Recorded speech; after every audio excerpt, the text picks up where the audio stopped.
Ladies and gentlemen, welcome to a special edition episode of Last Cloudia.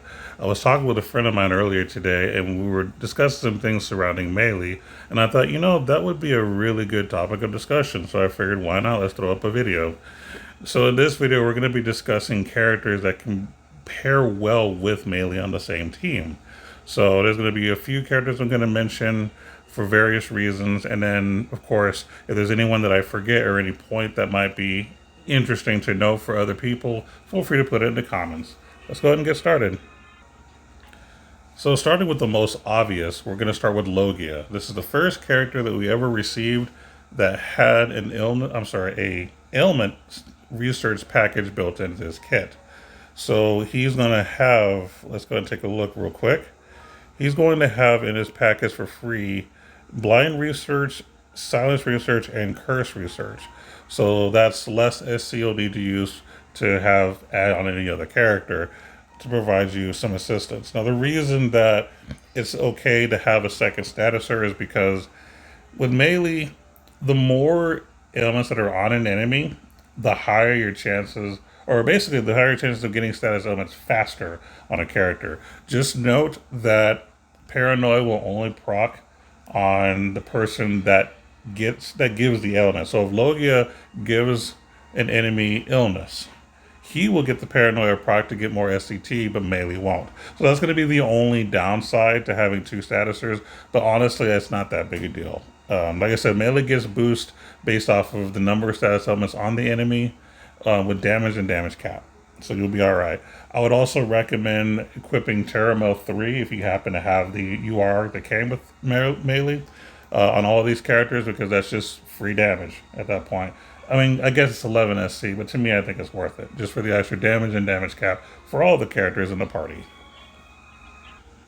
Now, here's an interesting character that most people are going to probably forget about, which is 9S. He came from the Nier collab. He also is a character that can do status. So I believe, well, first off, he comes with Melth already built into his kit.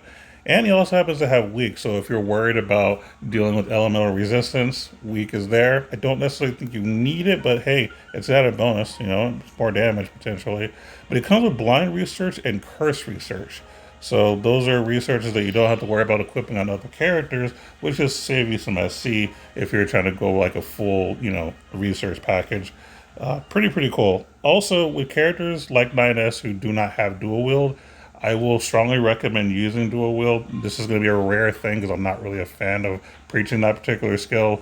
But whenever you're doing status elements, the more hits you get, the higher your chances are of inflicting a status element. So dual wield is going to be very important in this specific type. And these are the only kind of characters that I definitely will spend the 14 SC to have on a character. So definitely worth it. Obviously, this is not going to be like one of your best choices for backup for melee, but it's an option. Now, an odd choice here is going to be DXR. This is one of the monster units we've had for quite a while. Now, this character does not have any research on this particular unit. But what's important is that any kind of research skills work with normal attacks. And DXR's normal attacks is the highest amount of hits out of every other character in the game.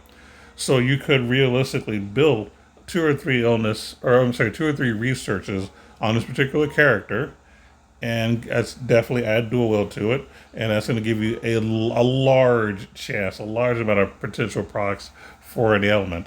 So definitely an interesting choice. You don't necessarily have to do this. This isn't like, be like your best option, but I think it's an interesting option because of the fact that we have a lot of normal hits. Now, this is arguably the best unit to pair with melee. There's only one other character that I think slightly is a little bit better to pair with, but this is a very strong choice. This is V. He came from the DMC collab, and he also is a statuser. So a few things that's important about him is, first off, he does have a Melth for free, so that definitely ups your chances of giving them status elements.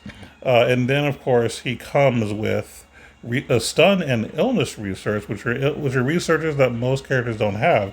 So that's a more SC that you get to say, but not having to equip it on another character.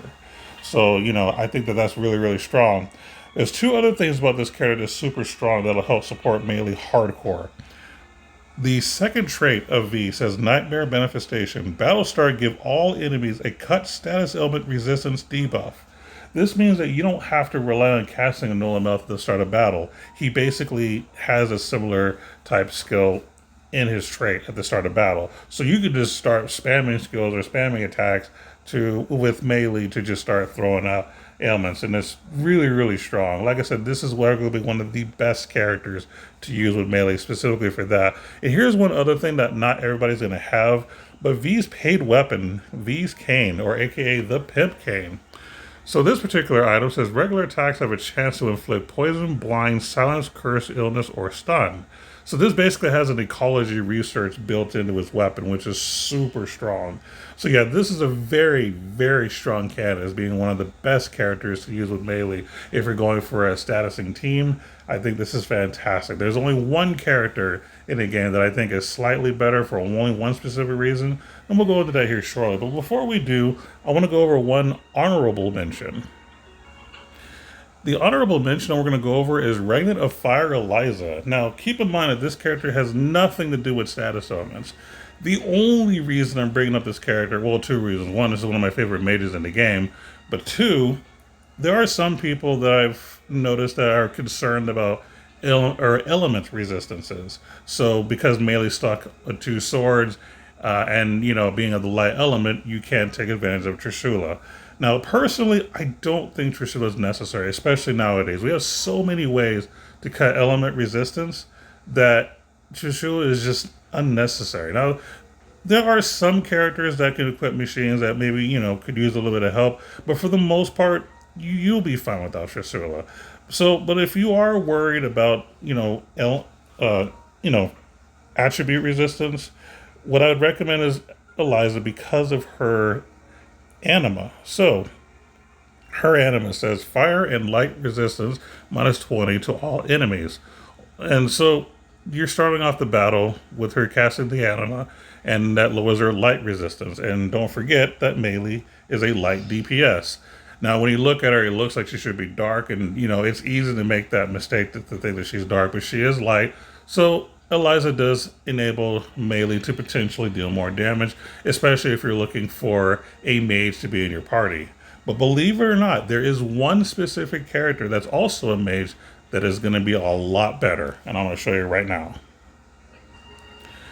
Ladies and gentlemen, welcome to AOG Rabala. Now, this is a character that I'm sure a lot of people slept on. I did for a while too, but this character is fantastic for partnering with melee, and I'll explain why right here. One of her traits, which is the second one here, chance for earth attacks to inflict exsanguinate debuff. Now, the reason that this specifically is important is if you want to unlock melee's true damage potential and just potential in general, getting that particular debuff is the main thing that's going to help melee get over and be able to stay alive and get more damage out. Now, there are going to be bosses from time to time that you're not going to be able to put status elements on. However, those bosses are not immune to exsanguinate. You can usually cast this pretty much any time. Of course, when the chance procs. So using her at the start of battle you can just throw out Nether Tempest, and if it works, because like I said, it's only a chance, so it's not guaranteed. But she can just with her magic attack throw that out there. It's a ton of hits with Nether Tempest, and it'll up your chances greatly of getting that debuff on the enemy or boss, whatever it is, which will enable melee to really be able to go off. And this is, like I said, this is the best case scenario in an event to where in a boss or even just a normal character is immune to status elements. This will be your way to be able to still use melee to deal some damage. Because melee can also do that debuff. However, she's relying on either using a specific weapon or her skill 3 or special to get it done. So Rabala makes it to where you can have it much sooner. And that's just super strong. But here, wait, there is actually more, believe it or not. So let's take a look at one more thing that Rabala has that will also help you deal a little more damage in general. And it's going to be one of Rabala's skills, or I think it's like a passive. I'll have to find it real quick because I don't know what it's called, so I'm gonna look it up right now. But basically, this is more just an added bonus. And again, this goes off of the whole are you worried about attribute resistance? Well, here you go. Divine Wind. So, battle start, minus 20 attribute resistance debuff on all enemies. Thunder damage taken, minus 35% buff on all allies. So, it does what Eliza does, except all elements. Now, keep in mind, this isn't really going to be like a permanent thing because it's a start of battle thing. And of course, you're getting an increase in your defense for Thunder. So this is one of those things where not only is she going to provide a way to completely open melee up, but you can also do a little bit of a little bit of element resistance to help you deal more damage. So in my opinion, Rabala is definitely the best character to use with melee. However, V is a very, very, very close second. As a matter of fact, I'll go ahead and just show you right now that I have a party set up specifically for that. Now, the arcs, I'm just kind of either stealing or just learning stuff. So the arcs can vary on what you want to use. But I think that this is definitely a really, really fun team to use if you just kind of want to build a team based off of melee. And honestly, you could probably just clear all kinds of content with these three characters as well. I've been running a lot of random stuff, and they've been doing a pretty easy job mopping up a lot of these enemies. So I think that's just a pretty cool little thing there.